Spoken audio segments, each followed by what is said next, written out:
تقریباً 60 سال پہلے کے ہندوستان کے گاؤں میں بچوں کی تفریحی آسائش کچھ اس طرح کی ہی ہو سکتی تھی۔ گاؤں کے تالابوں میں غوطے لگانا، گلی ڈنڈا کھیلنا یا پھر درختوں کی اونچائیوں کو فتح کر کے اپنی طاقت پرواز پر فخر کرنا۔ یقیناً اس زمانے میں ایسے علاقوں کے بچوں کی کل جمع سوچ ایسی ہی ہوتی تھی۔ ان کے تخیلات کی دنیا نہایت محدود ہونا لازمی تھی، لیکن اگر ان میں سے کسی بچے نے بڑے ہو کر نہ صرف اندرون ملک بلکہ بیرون ملک ایسی بلندیاں سر کی ہوں کہ زمانہ اس کی تعریف میں کچھ اس طرح کے قصیدے پڑھے، میں تو انہیں بہت عظیم شخصیت مانتا ہوں، اور وہ دیہات سے نکلے اور بڑی اونچائی انہوں نے حاصل کی۔ مجھے بہت فخر ہوتا ہے کہ وہ ہمارے گھر کے ہیں، میرے چچا ہیں، اور میں سوچتی ہوں کہ مطلب میں بھی کچھ ایسا کروں کہ میں ان کی جیسی ہو جاؤں، یا پھر اس طرح کی تعریفیں کرے۔ بالکل ہمیں بیسک ایک دم جیسے ہم بچے ہیں بالکل اس وہاں سے شروع کیا، اور ان کی لیبس ہوتی تھی، اور جب تک ہمیں ان کے وہ سلائیڈ ہمیں پریکٹیکل کرواتے تھے، جب تک ہمیں اس میں دکھتا نہیں تھا جو چیز وہ دکھانا چاہتے تھے تب تک ہمیں وہ چھوڑتے نہیں تھے۔ سر ہم کو ایک فیلڈ پر لے گئے تھے، اور وہاں پر سر نے ہم کو برڈس دکھائیں، جس طریقے سے دکھائی تھیں اور جو سر کا دلچسپ انداز تھا دکھانے کا، اس سے ہم بہت متاثر ہوئے۔ یا پھر اس طرح کے خیالات کا اظہار کرے۔ ان کے اچیومنٹس دیکھیں، ان کے ایوارڈز دیکھیں۔ بھئی دیکھیں انڈیا میں جتنی سائنٹیفک اکیڈمیز ہیں، انڈین نیشنل سائنس اکیڈمی ہے، انڈین اکیڈمی آف سائنسز ہے، نیشنل اکیڈمی آف سائنسز ہے، National Academy of Agriculture Sciences, سب کی فیلوشپ ہے۔ کئی مسائل، کئی چیلنجز ان کے سامنے تھے، مگر بڑی خوشی کی بات یہ ہے کہ انہوں نے ان کو بڑی خوش اسلوبی کے ساتھ اور صبر و تحمل کے صبر و تحمل میں کہوں گا، کیونکہ کئی دشواریاں ان کے پیش آتی رہی ان کے راستے میں، انہوں نے دور کیا، اور یہ کوئی معمولی کارنامہ نہیں ہے۔ تو یقیناً وہ شخصیت خود باعث تحقیق بن جاتی ہے۔ جی ہاں، آج جس مایہ ناز شخصیت کا ذکر ہم کرنے جا رہے ہیں اس کا نام ہے پروفیسر شمیم جے راج پوری۔ مشرقی اتر پردیش کا ضلع اعظم گڑھ ایک مردم خیز علاقہ ہے۔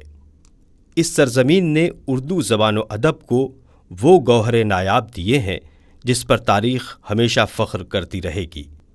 اسی ضلع کا ایک گاؤں جے راج پور بھی ہے جس کی وجہ شہرت اپنے وقت کے جید عالم مولانا محمد اسلم جے راج پوری تھے۔ پروفیسر شمیم جے راج پوری کا تعلق بھی اسی خانوادے سے ہے۔ شمیم جے راج پوری نے 8 اپریل 1942 کو اس مذہبی اور علمی خاندان میں آنکھ کھولی۔ ان کے والد ڈاکٹر محمد معظم اس علاقے کی بے حد مقبول اور قابل احترام شخصیت تھے۔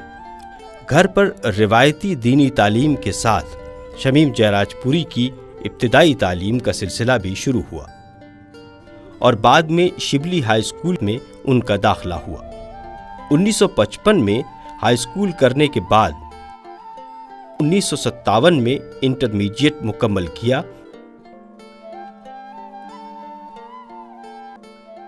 وہ ان کی ہابی تھی بچپن سے، پرندوں میں، پودوں میں، اور یہاں تک کہ جو نئے پتے جو خزاں کے بعد نکلتے ہیں، یہ پکڑ کا پیڑ یہاں تھا، ان کی ایک شاخ بنی ہوئی تھی، اس پہ انہوں نے شمیم جے راج پوری خود لکھا تھا۔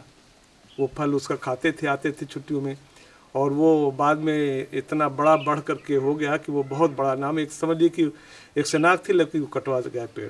تو وہ ان سب چیزوں سے نیچرلی وہ بہت جڑے ہوئے تھے۔ جس کے بعد ان کے والدین نے انہیں علی گڑھ بھیجنے کا فیصلہ کیا۔ میں شبلی کالج سے پڑھنے کے بعد مجھے کچھ احساس بھی نہیں ہوا کہ میں کسی دوسری جگہ آیا ہوں، لیکن ایک بات ہے کہ یہاں آ کر اتنے زیادہ ایک دم سے دوست بنے اور بہت اچھا لگا۔ وہ زمانہ 1957 کا، آج سے 51 سال پہلے کی بات ہے، مجھے بہت اچھا لگتا تھا، اور وہ زمانہ علی گڑھ کا بہت ہی میں سمجھتا ہوں سنہرا دور تھا۔